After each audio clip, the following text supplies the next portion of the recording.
startup element also in one of the examples, right? And wrap up where we just tell you again about sprinkles and how you can just join for like a knowledge perspective.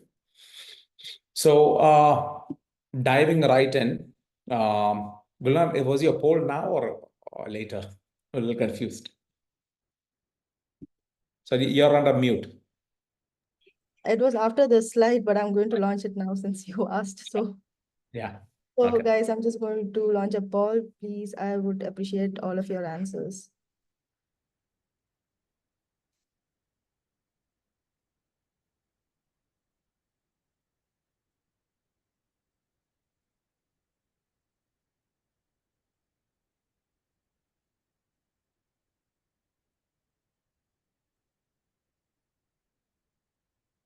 Come on, guys, few more of you, and then we can resume his explanation.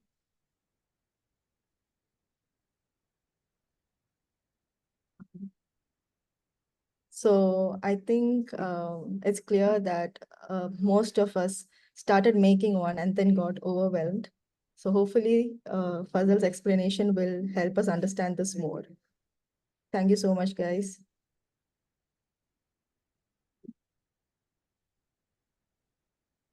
Yes. Yes, Fazal, you can. Sure. Yeah. Let me just close the poll. I'm sorry,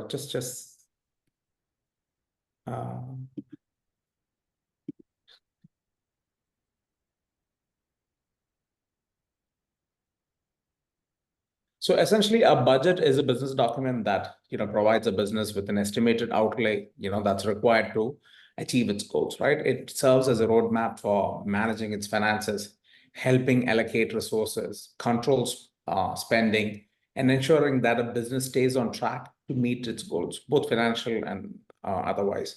You could look at it while it's an annual document. You could look at it quarterly, but I would always suggest to look at it on a monthly basis. And looking at it on a monthly basis, not just because I'm a finance nerd, right? It serves a purpose of kind of, what do you say, that whether to check your assumptions are right or wrong, right? A basic budget would essentially look like a P&L statement or a basic income and an expense statement, right? It doesn't need to be anything more complex than that, right? For our audience. Now, speaking about budgeting as a topic, there's lots and lots of budgets, right? There's your corporate budget, there's a departmental budget, there could be an operating budget, there could be a capital investment budget, there could be zero-based budgets where you kind of question every single expense. It's got to have a justification to get in, right? And something on your cash flow budget. But for our purposes, what we are assuming is that the audience is either people who are just kicking start their business, or they've just starting on their journey, or some of them just need a help putting together a budget for a business plan, to reach out to investors, to reach out to friends, family, to start up a business, right? So we've taken that as the like the level of the learning session. So goals for your budget, right? And why does budgeting matter? That's kind of like, now why do you do it, right? So one of the reasons that you would do a budget, essentially, or the most important reason, is do not run out of cash. I think I read somewhere recently saying that the CEO's job is essentially not to run out of cash. And I kind of, it spoke to me. And I think, budgets essentially reveal any unrealistic plans, right? When we start off, we sometimes overestimate sales and, underestimate costs and all of that kind of this thing. And it also helps avoid any last minute rush to funds, right? It kind of helps you plan, okay, you know what, if I require funds, maybe if you understand that you require funds in 6 months, it's easier to get it than, you realizing, oh my God, I require it now, right? This is the thing that I've kind of modified it for something from something. I always say the costs take elevators and revenues take stairs. And this has been my experience absolutely in a number of ventures that I've been involved in from a personal this thing and in my previous life as a consultant. So which I was essentially working with large infrastructure projects. In that particular case, the cost definitely always took the elevators. And because it was infrastructure projects, we were not bothered about revenues, we were bothered about progress, and progress was always much slower, right? Costs were always much higher, and the progress was much lower. Just to give you a very simple example of how costs sometimes pile up, right? I was talking to my marketing team saying that I want to know where my leads are coming from. If I want the ads to be tracked, which ad is coming from. So I recently had my performance marketer call me and said, you know what, we can find out, but you've got to upgrade to the what you see on the right, the Marketing Hub Enterprise. And that starts, as you can see, from 3,600 a month dollars, right? And I was just telling her, yeah, now I don't need that information because I don't spend that much on ads. So sometimes, or let's say when we build out an office and we initially had planned to, use our previous furniture, and then the office is nice, and then we got rid of it. So lots of times costs increase, not just because you didn't plan for it. Sometimes you want some things to be better, the product to be better, your shop front to be better, and so on and so forth. Now, again, the next thing is to get visibility into, where you're headed, right? This essentially means an impact of the business decision, right? So you feel you're growing, you want to hire. You feel it's okay, but you kind of have to look at what does that mean. You may only be thinking of that person's salary. Maybe you're not thinking about that person's gratuity. You're not thinking about that person who you hired, their insurance, maybe their fuel expense. So it kind of allows you to drill down a lot into the impact of that business decision, right? It also kind of helps as serving as a source of monitoring, right? So you are saying that, okay, I want X amount of operational staff. So you keep on your recruitment drive, but you realize that your revenue hasn't reached there. So then you've got to ask yourself that question, right? Am I recruiting? Sorry? You can Sorry. I think that was a mistake. Yeah. Yeah, sure. If anybody wants to, ask any questions, please put your hand up, and that kind of helps me. Even in between this, we could get into something. Yeah, and again, it helps identify and affect outcomes. You can plan for the best case, worst case scenario. So let's say you've got a certain plan. You are achieving 120% of that. You're achieving 80% of that. It kind of helps you understand, okay, the costs have increased, the revenues increased. So what's the situation? Is it better that, just because I am getting a certain business, it's increasing my cost? Is it worth getting that business? We've running a service company. I've faced this a couple of times in certain large projects that we pick up, that sometimes it just isn't worth doing that, and understanding the key risks that's involved. So how do you go about and prepare a budget, right? And because lots of times it's kind of like a blank slate. So this would essentially be gathering essential information. I always believe for the smallest of businesses, a budget has to be driven ground up, right? Preparing a team. So this is where preparing your team comes in. That means you've got to get your information from the team. I think I keep asking all my salespeople, including Gulnar, so what is expected for this month, right? And that kind of drives so I'm the budget one, I keep my budgets, but that information that she provides or the other salespeople provide is continuously reflected into my budget. Now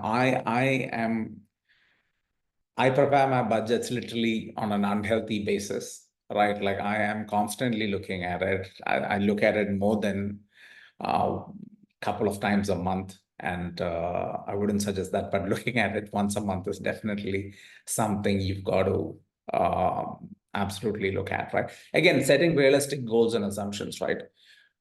This is quite important because let's say I've seen people set up absolutely unrealistic expectations without any particular data behind it. This can especially happen when you're just kicking start, because there's nothing, right? It's a blank canvas. You have nothing. You can say that in the first month I'm going to get 100 customers, right? In the first month I'm going to sell X amount of this one. You have no data. So it's always important in the beginning to kind of keep slightly, if you're expecting 10, put it at 5, and then you can always adjust further, right? And what to think, right, before planning your budget. It's essentially, it's a 12-month process. You've got to, carefully think through your plans for the year and see how it affects, right? As I mentioned before, costs take the elevator and revenues take the stairs, right? Consider upcoming business changes, right? Like hiring, I did mention this.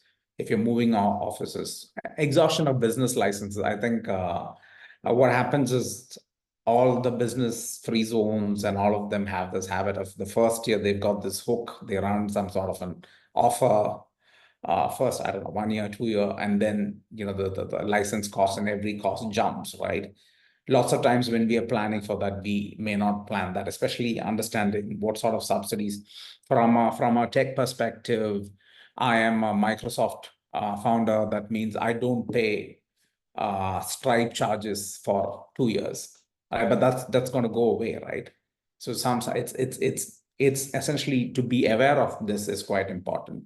Again, you got to look at your profitability, margin goals, figure out your funding plans, right? Like, okay, you want a business loan, you've got to get an understanding, right? Like a business loan may not happen that quickly. So is that the timing, is your timing, what you plan for it, is it enough, right? So all of this is also things to consider as in when you're thinking before you plan your budget, right? Again, blank canvas, how do you forecast for your budget? It's rare anybody gets it 100% right. I Just always no, say, I'm sorry. I just want to find out what everybody is overwhelmed with when it comes to budgeting. So another poll for you guys. Please go ahead and let us know, guys, which area is overwhelming for you guys. It's just the biggest challenge.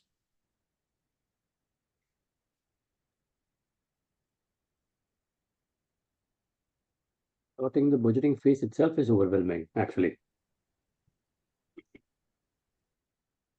Sorry, I didn't hear that. That is so true. Starting the Can I- full budgeting phase itself is overwhelming. can I know what sort of business are you guys in? Are you into events? Yeah, I mean, I wouldn't blame you. It's very dynamic, right? So The poll results are also very dynamic. Looks like I think all of these are an issue when it comes to making a budget. Thank you so much for participating in the poll, guys.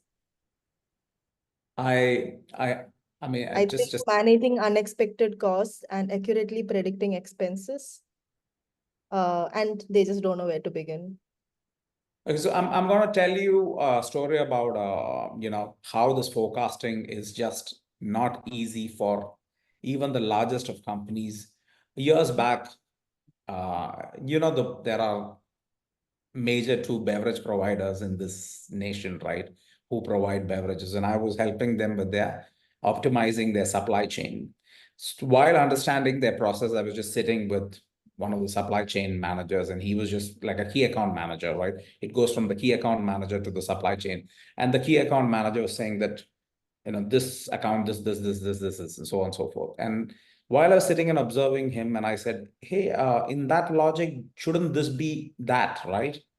And he's like, yeah. And he changed it immediately in front of us, right? So even, and this is a $500 million dollar enterprise, right? So there's no, I think arriving at a decent budget is an effect of time and constantly looking at it, right? So there's no shame in not knowing. Somebody like in events, I think your experience absolutely will trump everything. Putting it together, questioning the assumptions, that's something probably somebody else can help you, but otherwise, your experience absolutely, trumps it, and having another eye look at it, probably just maybe letting you know something if you've missed, right? So again, just going back, how do you obtain numbers for your budget, right? As we mentioned, it's rare anybody gets it right. How do you make an educated guess? That's so what is that, you use your financial statements. If you've got historical data available, that's like a great source of trends. And if you don't have anything, I always say start costs, because that's something that you can inquire and find. For example, you want to rent a room. That's a very clear. You want to hire somebody. You've got to, you got to get a telephone, those things. So if getting those costs up and running, I think that's something that with enough rigor, we could get that proper. And then you kind of work what revenue that you need for the healthy margin that you need, right? Again, this is what I was explaining, that essentially you look at the financial statements, and that includes your P&L balance sheet, and you see that you've been reducing sales at a steady pace, right? Once you have a trend and you're saying that your revenue is jumping, is there a particular reason why your revenue is jumping for the next quarter? So let's just look at it. Just could be that, summer months are over. And, if you're a first-time business, you had a slow summer, and then you're saying that, okay, I am the events case, I do a lot of outdoor events. I'm expecting it to jump. It's kind of an obvious this one, right? That you do outdoor events, it's going to jump, right? So you can hire salespeople accordingly, right? Or it's just that you are planning for it to increase. Are you doing something about it, right? I always ask the team, is there some particular reason why you've increased your budget, right? Is it that, are you spending more marketing dollars? Are you doing more events? Is a new salesperson coming, right? And based on those changes, you can make the changes. So what I think long time back, I think in an MBA class, I remember the professor doing this. You can't do that. Means it's like without data, just kind of guess it, right? Nowadays, the ways to collect data, not only your internal data, there is, for example, we are seeing a growth in Dubai, right? You've X amount of tourists coming. That means events will increase. So, for example, for our friend in events, right? It is kind of like when he's planning the growth of Dubai tourism is kind of an indicator. Again, a step-by-step process. I was some of this, which during the presentation I've mentioned, 2 parts to consider. Inflow, that means that's what you need as a margin, right? But what's more important is the outflow.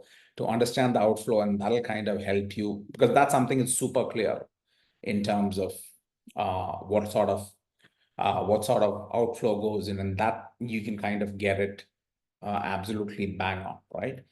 And you can go from there.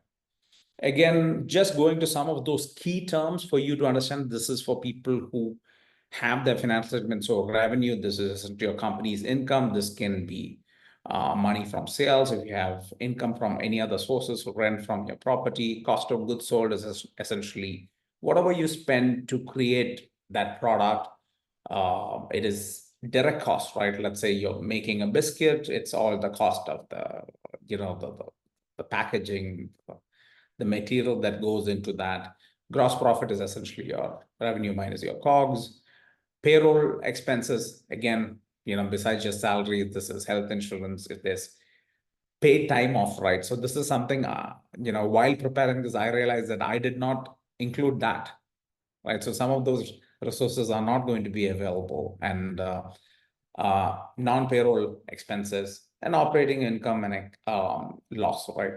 Most startups and businesses aren't profitable initially, so an operating loss here may not be a surprise, but this number is super valuable because it allows you to understand your trends, right? So you were in a loss for a particular year, but through that year, you've understood the trend through which you should be planning your next year sales, hiring. Is there some sort of cost that you need to reduce, or is that okay? So all of those kind of things can come from why I put all of this is sometimes people may not recognize the importance of this while putting a budget together.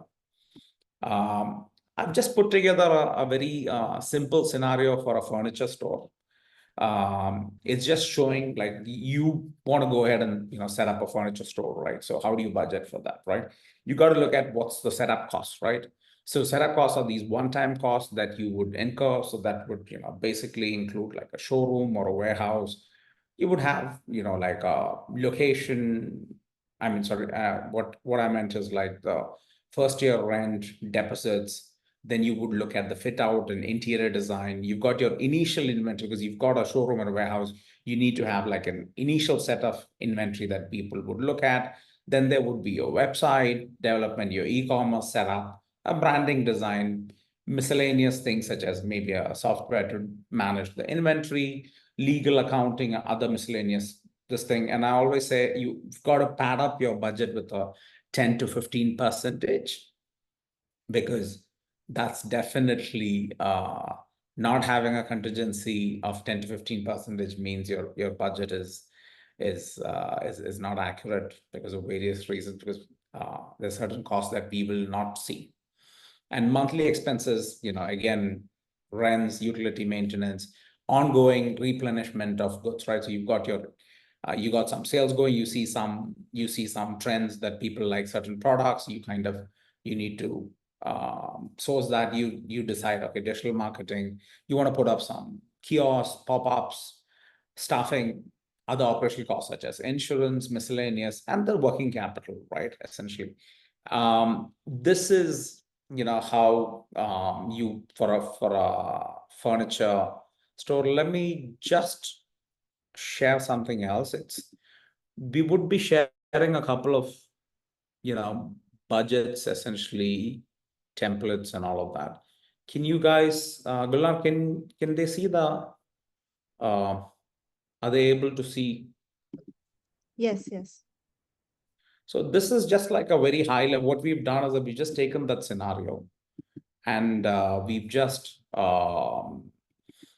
put that in a very simple form, and then how this can be used to monitor your expenses. And it's also kind of it shows you, okay, this is what you've raised, this is what you would need, these are your sources of funds, and this is what you would need as an extra. So that, sorry, 1 second.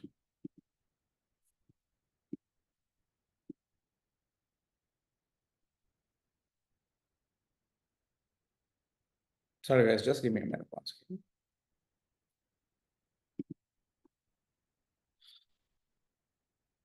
This is a Wasim. I think you are from the startup world.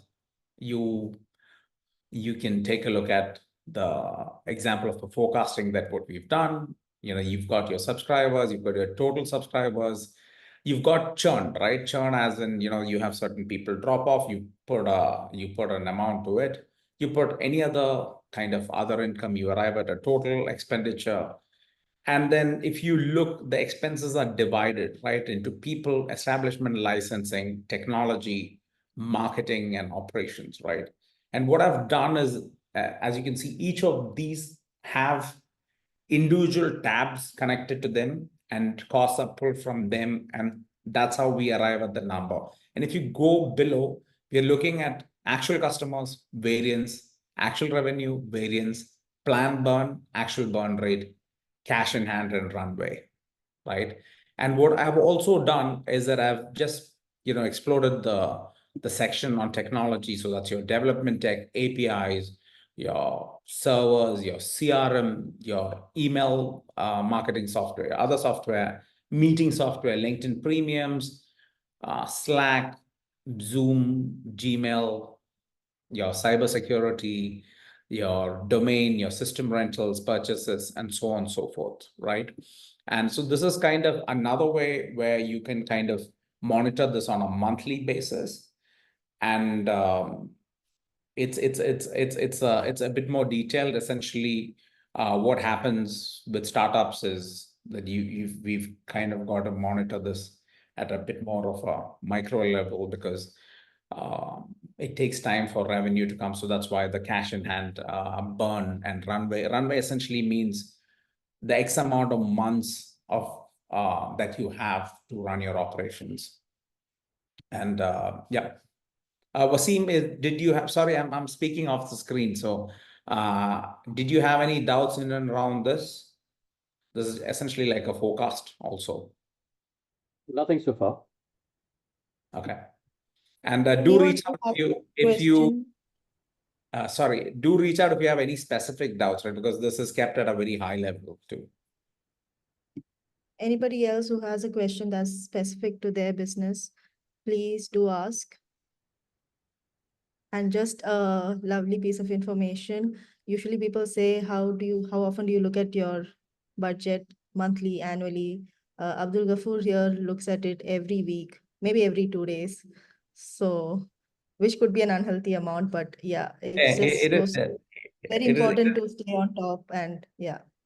It is an unhealthy thing, but when you in a tech, so I run traditional businesses and technology businesses too. I think in technology businesses, especially with the burn, because we're looking at burn quite closely and reducing burn. That's the reason. I have another business where I actually don't look at it even on a monthly basis. It's maybe at a 6-month basis, which is a little slack.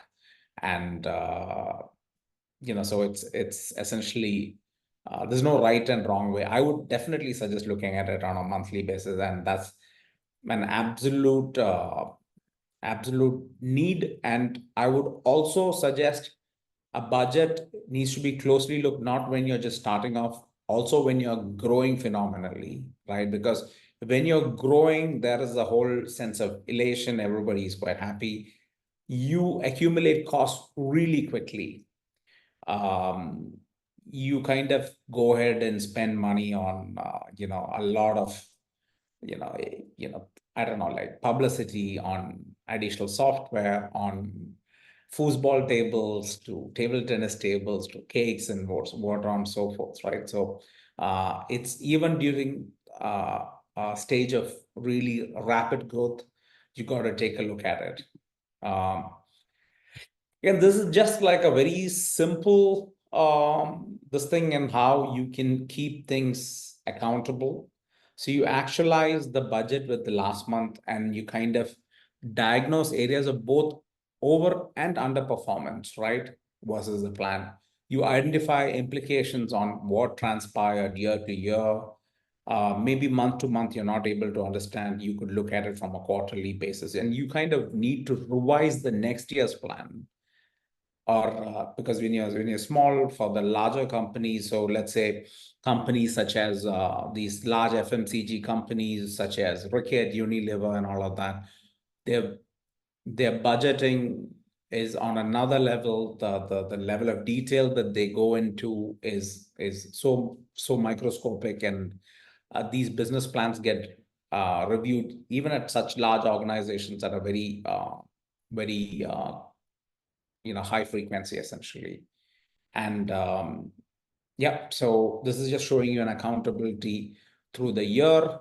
This is just a very simple example. It's kind of like you got your plan, you keep it locked, right? You hold it unchanged. Your outlook is what differs, right, on a quarterly or a monthly basis. So this is where Gulnar tells me that this is what I'm expecting to achieve this month. And then you keep an actual, right? So you've got your plan, outlook, actual, and then you do actual versus plan, right? At the highest level, it would look at something like this. You can not have the outlook, but I think it's kind of like it's an interesting way to look at it, right? Saying that, okay, this was your outlook for, because outlook is something, because when you put the plan initially, you're not, it's kind of on a lot of assumptions, right? Outlook is once you start operating, right? You've been in the market, you're talking to people, you've got some months of business or whatever under your belt, you've released a new product, you've got some information under your belt, and then that's kind of your outlook. And then what happens, right? So that's why I would say something like an outlook is also quite important in terms of bringing together a budget. Again, any doubts in this?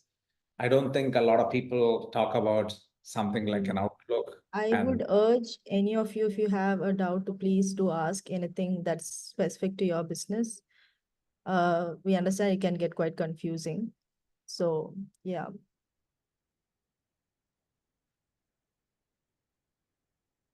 Also, I would like to know if there's anything else that you guys want us to talk about in this or in the upcoming webinars. Right now, specific to budget, if there's anything else that you need to know, please do ask.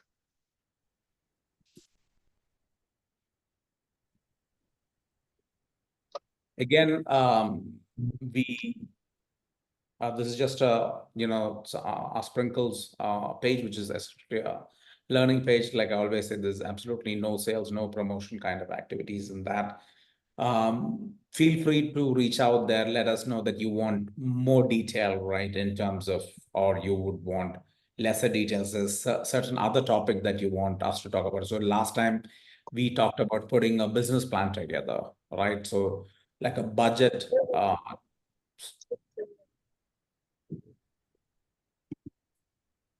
Sorry.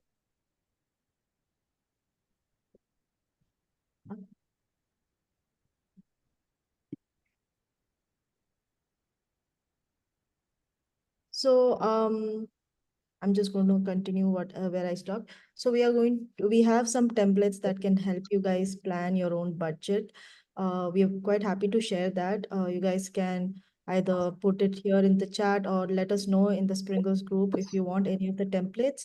And I understand sometimes even with the template, it can be hard to navigate through it, or you might have questions as to where what goes even after. I mean, we'll have this webinar recording up on YouTube. You can watch it. But even then, if you have any difficulty navigating through it, feel free to ask us in the group and we'll help you and put everything in its place, understand your business, and help you out. And before we leave, I'm just going to ask once again, is there any topic that you would like us to specifically cover for the next learning session? That would be super helpful because otherwise we're just going to pick something. And so feel free to type anything out in terms of like, you want an assistance in a certain topic, or you would like to learn more about that.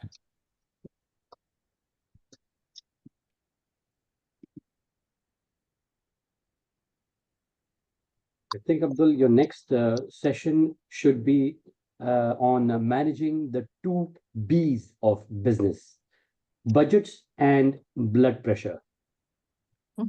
So I actually checked my blood pressure yesterday. The doctor said it's normal.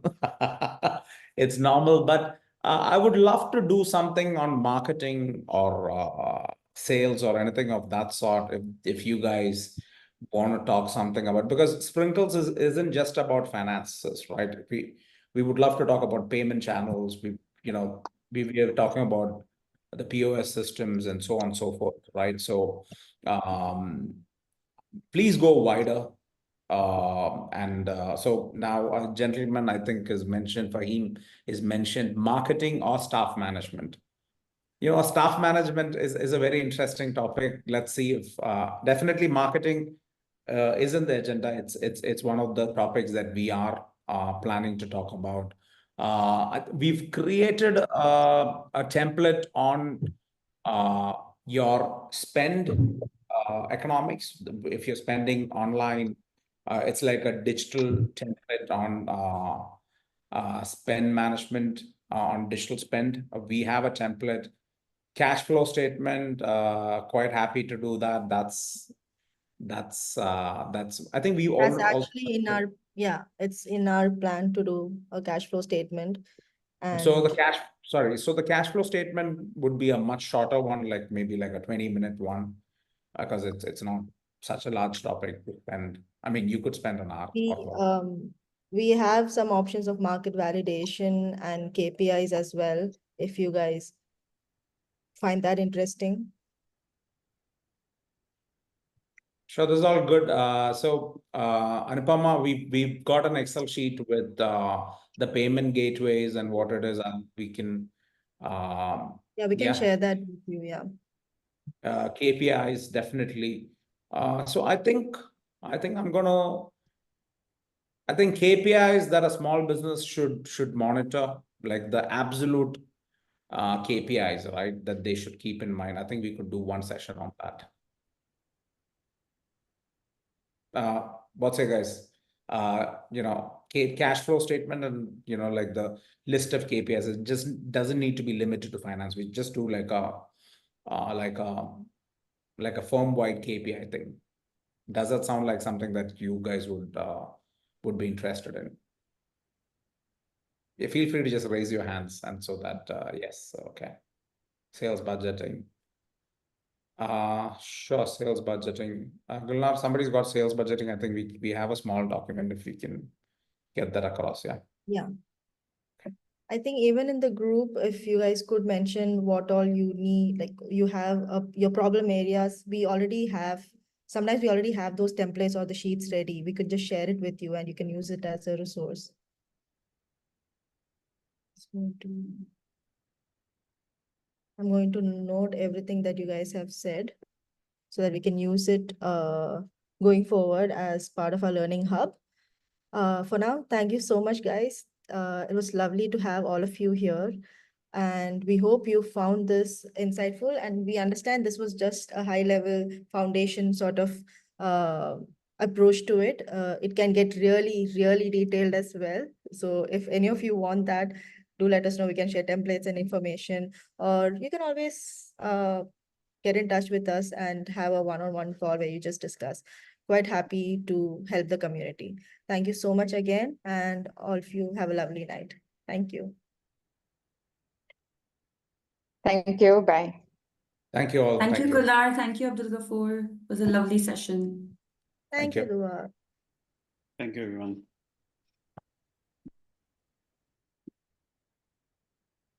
Thank you, Abdul and Gulnar. Abdul, I mean, yeah, you don't have to check your budgets twice in a week, all right? I mean, that's where your blood pressure goes up. I mean,